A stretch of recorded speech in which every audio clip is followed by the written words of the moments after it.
Once in a while I get people that really, or that claim they don't believe in evolution. And my response generally is, no, why not? Really, why not? You guys believe 20 billion years ago there was a big bang where nothing exploded and produced everything. 4.6 billion years ago the earth cooled down, made a hard rocky crust. It rained on the rocks for millions of years, turned them into soup, and the soup came alive 3 billion years ago. Found somebody to marry, and something to eat, of course, and slowly evolved into everything we see today. There are some lies in our science books. Taught it for 15 years. Even though I'm not teaching it anymore, I still like to study. It's so many neat things to learn. We're going to cover some of that tonight. I'm not against science. I'm not against schools. I'm not against teachers. Because most of them don't know what they believe. You have to tell them. They teach the kids it all started with a big bang 20 billion years ago. What exploded? This is what the textbooks teach. Before the Big Bang, there was nothing. Literally nothing. An infinitesimal nugget of space. And then something happened, triggering the most colossal explosion in history. Yes, boys and girls, you see, nothing exploded, and here we are.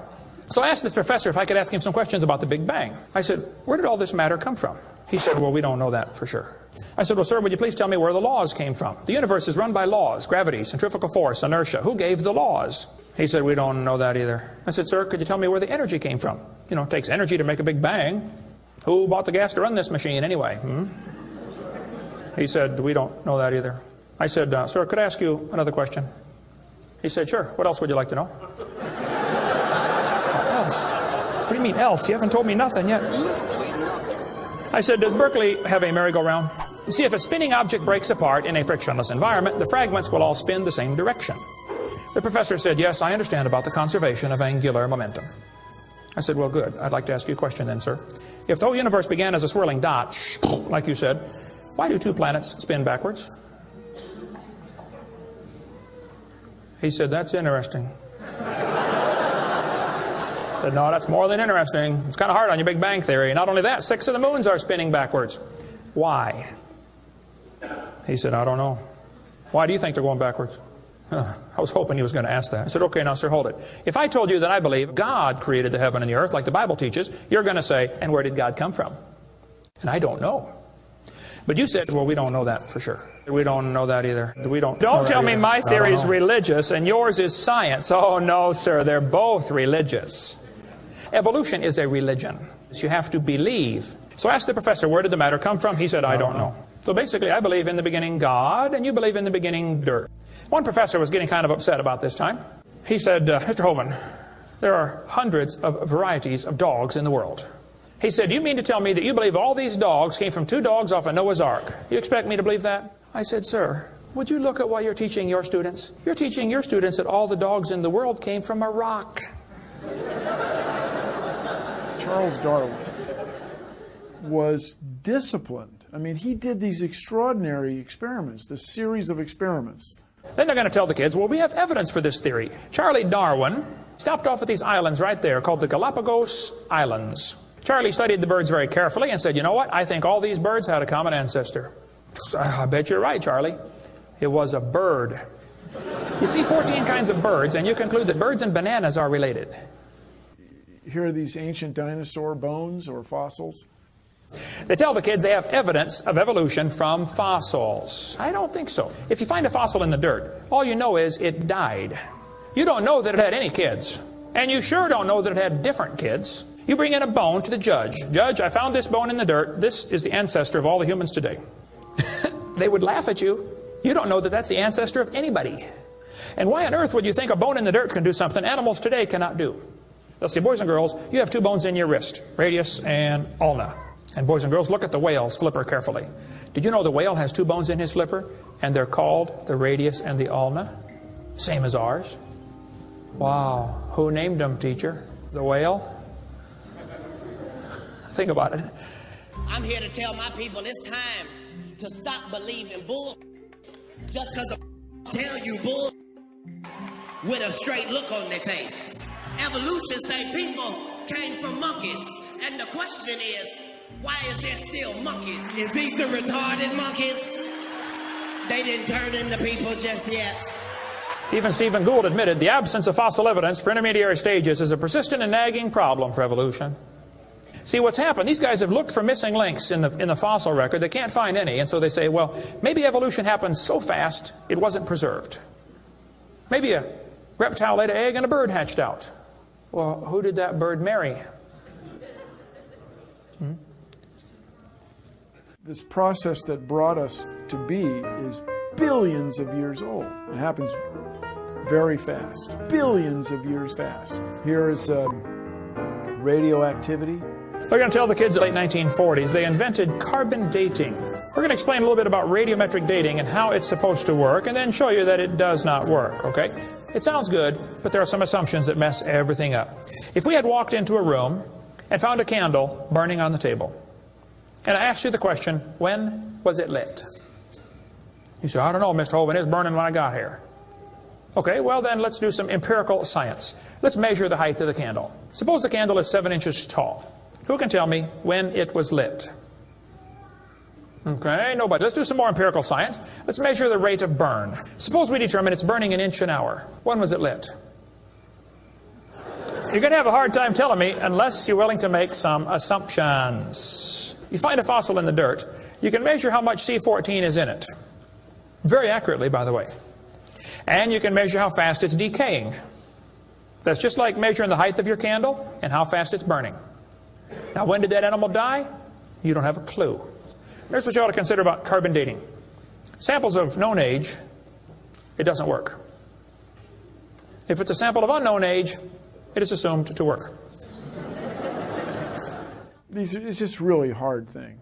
It's really a hard thing. Your world just becomes fantastically complicated when you don't believe in evolution. Freshly killed seal, carbon dated 1,300 years old. Shells from living snails, carbon dated 27,000 years old. Living penguins, carbon dated 8,000 years old. One part of Dima was 40,000 years old, another part was 26,000, and the wood next to it is 9,000.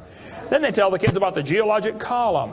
They say each of the layers is a different age, you know, Cenozoic, Mesozoic, Paleozoic, Archeozoic, all them zoic boys. Now, if you get a petrified tree standing up, running through different rock layers, I don't think it's smart to say those layers are vastly different ages. Those trees did not get slowly covered by the sediments over millions of years. They would rot and fall down. Crazy. They'll say, boys and girls, you have an appendix that you don't need anymore. That's a vestigial structure. That's proof of evolution. Well, excuse me, you do need your appendix. The appendix is part of your immune system. If your appendix is taken out, you can still live, okay? But it increases your susceptibility to quite a few diseases. You could live without both your legs and both your arms and both your eyes also. That doesn't prove you don't need them. There are no vestigial organs. And even if there were, that would be the opposite of evolution. That's losing, not gaining. I was taught when I went to school, man used to have a tail, but he lost it because he didn't need it. I thought, didn't need it? Have you ever thought how handy a tail would be? Have you ever come to the door with 2 sacks of groceries? Wouldn't that be nice, man, be able to grab that door and walk right around and get in it? Lost it because we didn't need it. Man, you could drive the car and tune the radio knob and hold the Coke at the same time. What we're finding is that natural selection seems to be an incredibly important factor in generating new species. Natural selection, the key evolutionary mechanism Darwin identified. The bad designs get eaten by the good ones, and so all you have is good ones. Why is there still monkeys? Natural selection doesn't cause any evolution. It makes sure the bad ones don't survive, but it's not going to change it to something else. That's what evolution is. If you worked in a factory that produced cars, and your job was to check for defects, and you caught every single mistake, and you rejected it, how long would it take that process to change the car to an airplane? You say it'll never change it. That's my point. The students are taught we have evidence from development. Darwin considered this by far the strongest single class of evidence. This textbook says the human embryo growing in the mother has gills like a fish. Those little folds of skin are not gills. Those little wrinkles under your chin when you're growing up later develop into bones in the ear and glands in the throat. They never have anything to do with breathing. I've seen folks that have 5 or 6 chins and they can't breathe through any of them but the top one.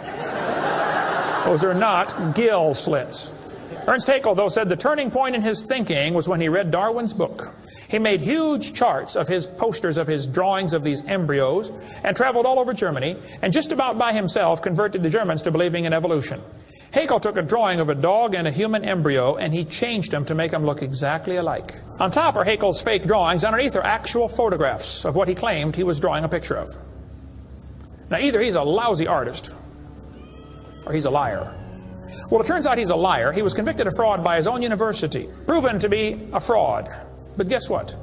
Haeckel's fake drawings are still used in textbooks in your state right now. It's only been proven wrong 125 years ago. I know it takes a while to get textbooks up to date, but that ought to be plenty of time. Adolf Hitler said, "You let me control the textbooks, I'll control the state." Watch this sentence here carefully. Some kid's doing this for homework tonight. Boys and girls, do you think humans are still evolving? Now what kind of question is that? Doesn't that question assume that evolution has happened? What if a kid doesn't believe in evolution? How's he supposed to do his homework tonight? That question does not teach him how to think critically. That teaches him what to think, not how to think. And when the kid gets done with this course, he's going to think he knows how to think. But he doesn't. He knows how to be told what to think. Brainwashing at taxpayer expense. They want to use my tax dollars to teach that to your kids in our schools. If you want to deny evolution, that's fine. But don't make your kids do it, because we need them. And that's where the problem comes in. Okay? If you want to believe in the Big Bang, just enjoy yourself, but keep your religion at home. The Russian atheist astronomer came to America and spoke at one of the universities, and he started off his speech. He said, "Folks, either there is a God or there isn't. Both possibilities are frightening. If there is no God, we're in trouble. We're hurtling through space around the sun right now at 66,000 miles an hour, and nobody's in charge."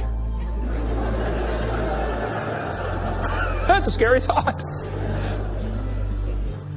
But if God made the world, He owns it. That means He makes the rules. You see, if there is a God, we better find out who He is, and find out what He wants, and do what He says. Malcolm Muggeridge said, "I am convinced the theory of evolution, especially the extent to which it's been applied, will be one of the great jokes in the history books of the future." We too old, we too smart to believe. Don't make sense. You too old to be believing in evolution. It's a joke. And it would be a joke if it weren't for the tragic results. How many kids are taught this thing every day and believe it, and it destroys their faith? Find you something to believe in. Whole thing, who do you even pray to? Nobody. Hey, if you died today, where would you go? You ought to think about it, because you will be dead for a long time.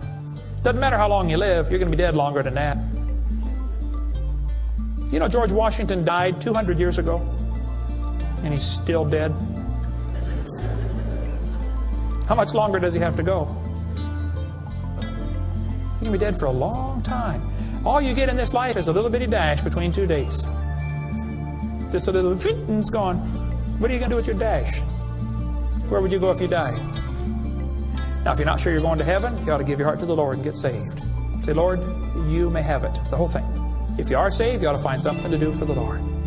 And you ought to quit worrying about getting a fancier car and a fancier house and start worrying about who's going to heaven or hell.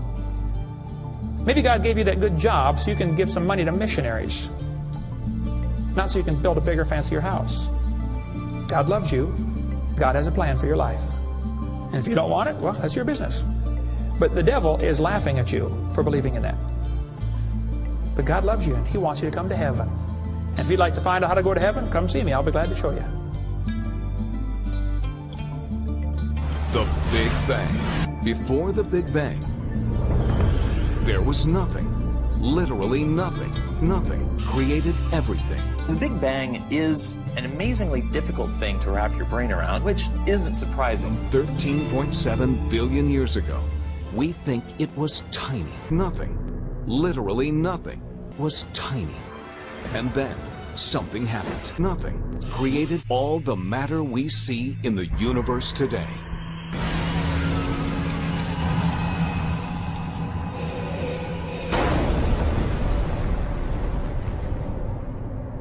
Nothing is more powerful than nothing. And that's what trips most of us up. It was the explosion of Nothing. Find you something to believe in. World getting crazy. Hey, you better believe something.